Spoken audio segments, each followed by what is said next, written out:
I want you to ponder, where were you when the wave of grief first hit you with regards to Steve's sudden passing? Where were you? Was it a call? Was it a text? Was it somebody declaring it to you personally? The grief wave hit me when Janae called on that dreadful May 5th night. It was just after 9 o'clock California time. I was sitting at the kitchen table recovering from a furious 5-game ping pong match with my son in the garage. I was getting something to drink. My phone was on the table, and all of a sudden I saw Janae's name pop up. Not the right time for Janae to be calling. 11 o'clock her time, 9 o'clock our time. And so I answered in this cautious, kind of curious manner. Janae?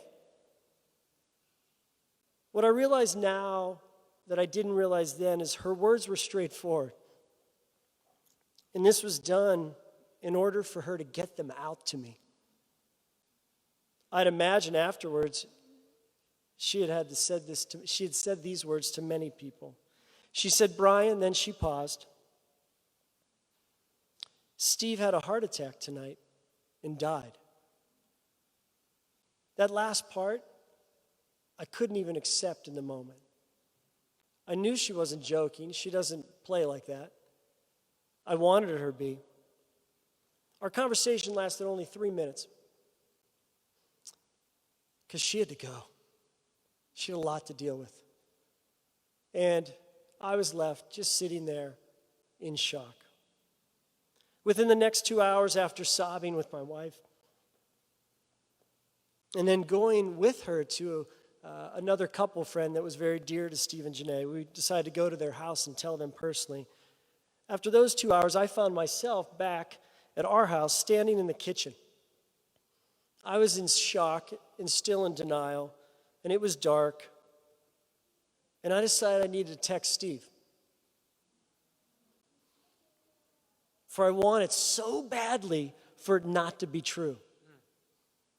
So at 11:16 p.m. Pacific Standard Time, I texted him. And I wrote this. Oh, my buddy Steve, are you gone? ? Please reply back and tell me it is not so. Your friendship is irreplaceable in my life. So much shared and known with too much more to enjoy. After I sent it, I thought that was the most selfish thing I've ever done. Because you know what's going to happen. Janae's going to have to, the phone's going to ring. Janae's going to get that. She's probably up right now. What a fool I was, I thought. How selfish of me. The good news is the next day she replied back and said, I saw your message. That was sweet. By 11:30 p.m., I got back in bed and I checked my phone because I wanted it to be not so. I was looking for a miracle, and I wanted a miracle so bad for all of them. But there was no response, and that guy still has not texted me back. That's good news and bad news. Bad news, I want him back. Good news is there's no text or email in heaven. Thank the Lord. So there I was left like you in my grief, full of questions. Even as a pastor, I still don't have all the answers to the big question of why. And that's a fair question. Why would God allow this? Was it your will, God? Really, was it your will? Or man's fault? Or both? What I can tell you is this. We've experienced death in our own lives of a 2.5-year-old daughter 20 years ago. I've sat with so many people through experiences of death and grief. And here's what I still know. God is good. Our bodies are finite. Life is full of trouble. And we are stuck here between the Garden of Eden when it was created and went bad and the second coming of Jesus. And in between there, here's all we were promised.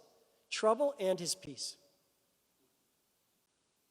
And that's how the kingdom rules. You can have both. but we don't like it. And so we are stuck in the middle between Genesis 2, Revelation 21, and we have to live within it. Besides good and our bodies being finite and life being full of trouble because we're stuck in the middle, we know this, that God is a compassionate God and that he can bring perspective and peace over time. I've stood on this passage in Psalm 34:18 for the last 24 years, or even more.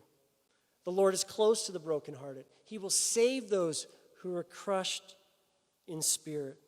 The Lord is close to the brokenhearted, and he will save those who are crushed in spirit.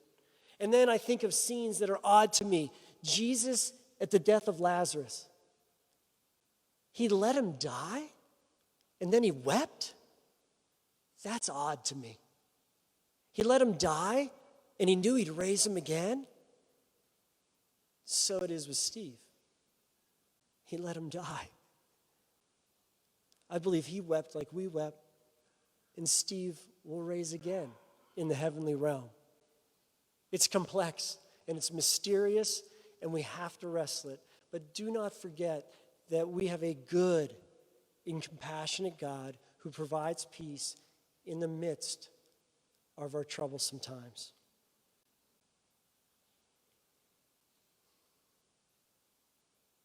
In the days that went by after that, I waded through the grief just like you. Sometimes denial, sometimes anger, sometimes questioning, a lot of question. I was mad at Steve for 2 whole days. Then some acceptance, showing up here, deep sadness and seeing the Brian Phillips clan just grieve. Deep sadness. But I also then, as I reflected, heard from people, began to see the glory of this transformed life over 25 years. What began as exposure to God as a kid culminated at this wedding that they had together, and those 2 verses were read. I would say Janae was a little bit ahead of Steve in her faith when they got married in those days. True statement? Or about the same? Just different. Well said. Good therapist. Good therapist. I'm a pastor who's always judging. At their wedding, they had those 2 passages read, Jeremiah 29 and then Romans 12, 1-2. And I believe those were a foreshadowing of a faith that was about to come alive in Steve and both of them. Isn't it interesting? For some reason, they chose those readings, and then in the years to come, they lived into them. They lived into them. By the late 90s, Steve actually began to believe truly that God had a plan for him, and he began to offer his body, just like it said there's plans for you in Jeremiah 29:11, just like it says in Romans 12, 1-2, to offer your body. And it was incredible to see through his faith, through the acknowledgement of his own brokenness, how God began to stir a work.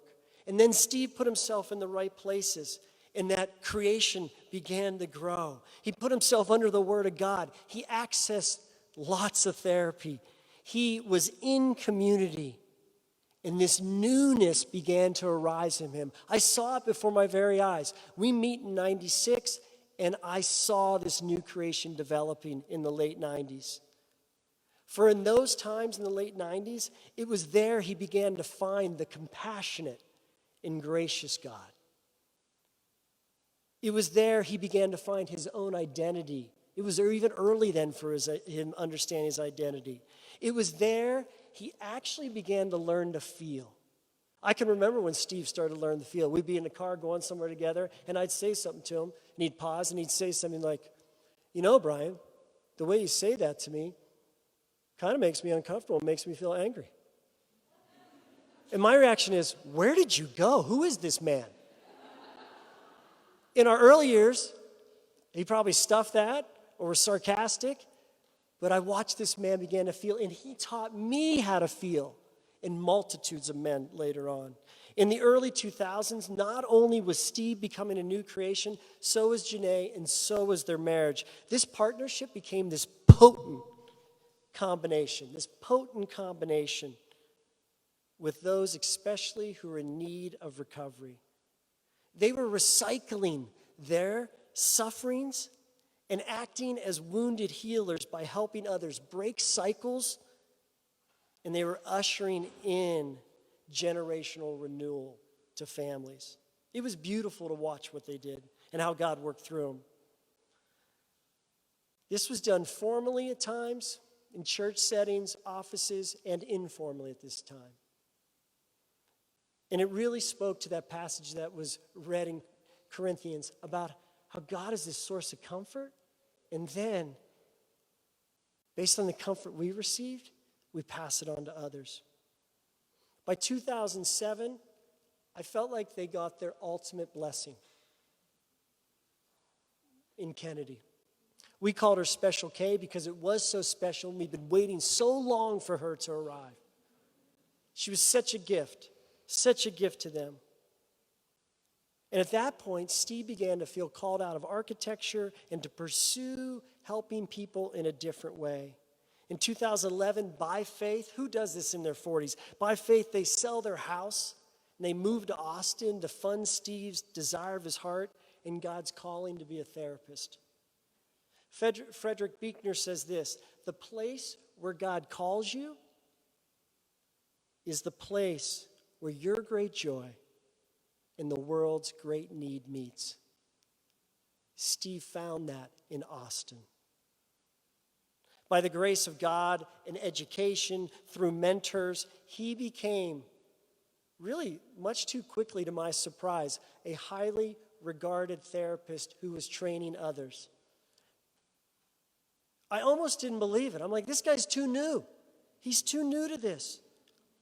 And in the end, it came down to really 4 things that I want you to remember about Steve, because this is how he truly reflects the glory of the Lord. He was compassionate as a therapist. He helped people understand their identity, who they really were. He helped them to feel. And he did it with a lot of joy. A lot of joy. Did you hear that? He was compassionate. He pointed people to their true identity. He helped them to feel, and he did it with a ton of joy. You saw it in those videos. When he entered a room, his laugh, his big hands, silliness, inappropriate and immature at times. But so fun. So fun. If I had to give a vision for him, I feel like he became this vulnerable, deep well that could splash you with laughter in a moment's notice. He was this vulnerable, deep well who could just splash you with laughter in a moment's notice. One of the things I loved hearing that his parents got to witness a man living out his calling. During COVID, there'd be times they'd live together. They'd go back to Virginia and live with his mom and dad, and they'd put him in an office to do his Zoom calls and clients. And his dad talked about one of his favorite things was to watch Steve come out with a big smile after having served people as a therapist. Like Buechner said, the place God calls you is where your great joy meets the world's great need. It was early in the morning of March 11. This was a few months ago, this past year, when I text Steve. And he confirmed the work God had done in his life. He saw it. So this is what I wrote to him on March 11 in a text. I wrote, SB, Steve Bryan, SB. I was looking back through some journal notes of mine from 2011. It says we said goodbye to you from California on March 2nd, 2011. Holy cow, that was 10 years ago, exclamation point. That was a fast 10 years. I am so glad we are still connected. And I was reflecting in the silence, I went on to write this AM, how the Lord has provided for all of us. And look how he's provided for you, Steve, exclamation point. He is so faithful. Steve took a day to get back to me, but he texted me back on March 12th, and this is what he wrote. He said, thanks, Brian. It has, capital letter, it has capital letters, been a fast 10 years. Hard to believe I've now spent nearly 20% of my life in Texas. He puts in parentheses, I'm still a numbers guy. Steve was always about the numbers. And then he went on to say, and I miss you. And he rattled off some things about why he missed us in our life in California. And then he closed it by saying this, and I know God has me right where he needs me. My work finally aligns with the passion God poured into me long ago. It's exhausting and so rewarding. Thank you for walking through life with me. March 12th led to our next and final text exchange on April 12th, actually a month later. Steve texted me after we'd been on a phone call. It was a Monday, and I'd had some news in my life, and we'd been talking on the phone. On the phone call, I had bemoaned to him if I had done enough after 25 years of pastoral work at the same church. I don't even remember how the phone call ended, but I got a text later in the day. And the text read, so great talking with you today, Brian. I'm holding a tender heart for you. There's the compassion, right? I know you may notice shortcomings, but, and he went on to rattle off all this good stuff off to me that he'd seen God do. When I went back and looked at the text, it wasn't the good stuff he told me that I had done. It was the final line in the text. And this is the line I want you to remember today. The line said, remember what he did in this phone conversation, or this text. He said, hey, I know you're concerned about your shortcomings, but hey, here's what I've seen. But the final line was this, so rest easy in his gracious love. So rest easy. Brian, whatever you got going on, whatever you're thinking about yourself, your identity, remember this, there's this compassionate God. He's got a true identity for you. Feel, work through that, experience the joy, because, Brian, so rest easy in his gracious love. Will you say that with me? So rest easy in his gracious love. Now you have it. I want you to hold it. So rest easy in his gracious love. Steve loved the numbers, as I said. And these final 7 words, I believe, are the message God has given to us today and for tomorrow. Steve is reminding us of that compassionate God who has an identity for us, who wants us to feel, and the great joy we can have if we wrestle through that. So as we close today, I want to say a blessing over all of us, using this phrase of 7 words 7 times. So would you close your eyes and hear this blessing? So rest easy in his gracious love, for he has plans for you. So rest easy in his gracious love, for he will renew your mind, giving you perspective and peace. So rest easy in his gracious love, for he will reveal his will for you. So rest easy in his gracious love, for he will make you new at whatever age you are. So rest easy in his gracious love, for he will recycle your suffering. So rest easy in his gracious love, family and friends, for he can comfort your grief. And finally, so rest easy in his gracious love, my friend Steve, for your soul is with the one who created you.